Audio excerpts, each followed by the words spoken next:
Bismillahirrahmanirrahim. Assalamualaikum warahmatullahi wabarakatuh. Perkenalkan, nama saya Neti, NIM 2122311130, kelas C. Dosen pengampu Jumriyah SPD MPD, Prodi Ilmu Komputer, Fakultas Teknologi Informasi, Universitas 19 November Buton Tengah. Baiklah, saya akan menjelaskan peristiwa penting dalam perkembangan bahasa Indonesia. Pada tahun 1936, Sultan Takdir Ali Syahbana menyusun tata bahasa baru bahasa Indonesia. Pada tahun 1942 sampai 1945, masa kependudukan Jepang.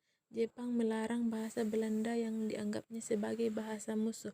Penguasa Jepang terpaksa menggunakan bahasa Indonesia sebagai bahasa resmi untuk kepentingan penyelenggaraan administrasi pemerintah dan sebagai bahasa pengantar di lembaga pendidikan sebab bahasa Jepang belum banyak dimengerti oleh bahasa Indonesia.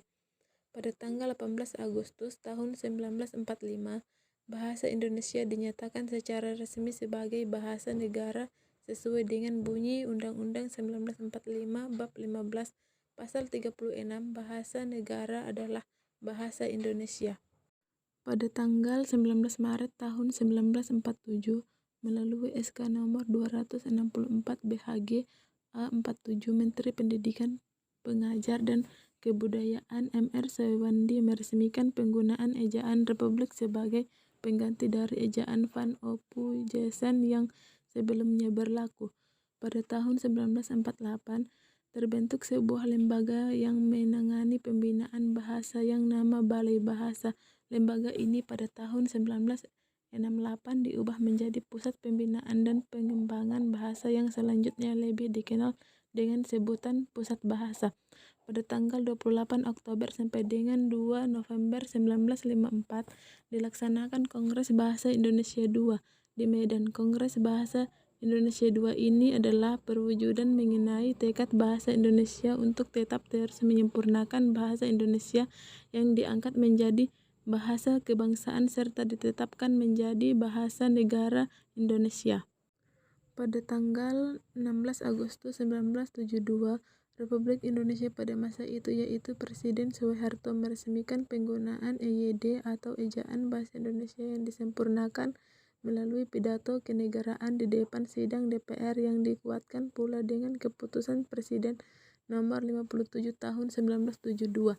Pada tanggal 31 Agustus 1972, Menteri Pendidikan dan Kebudayaan pada masa itu menetapkan mengenai pedoman umum ejaan bahasa Indonesia yang disempurnakan serta pedoman umum pembentukan istilah resmi diberlakukan di Indonesia atau wawasan Nusantara.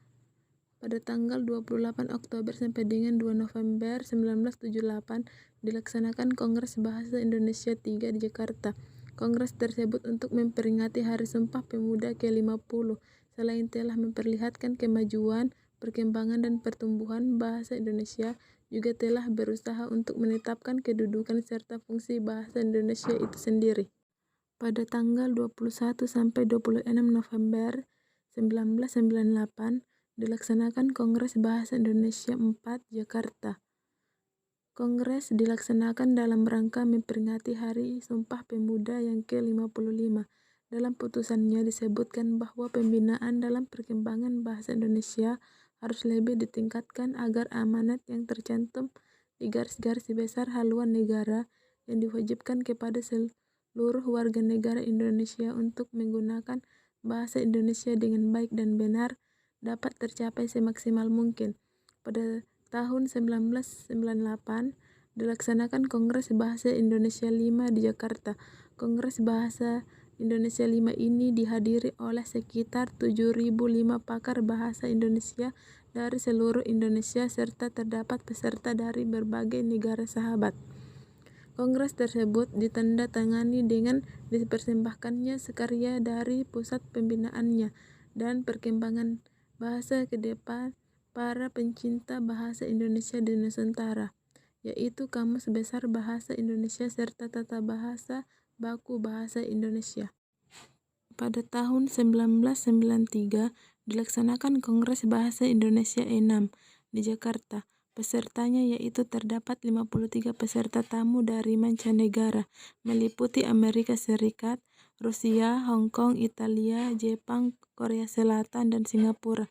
Kongres ini mengusulkan supaya Pusat Pembinaan dan Perkembangan Bahasa untuk lebih ditingkatkan statusnya menjadi Lembaga Bahasa Indonesia, dan mengusulkan agar disusun Undang-Undang Bahasa Indonesia.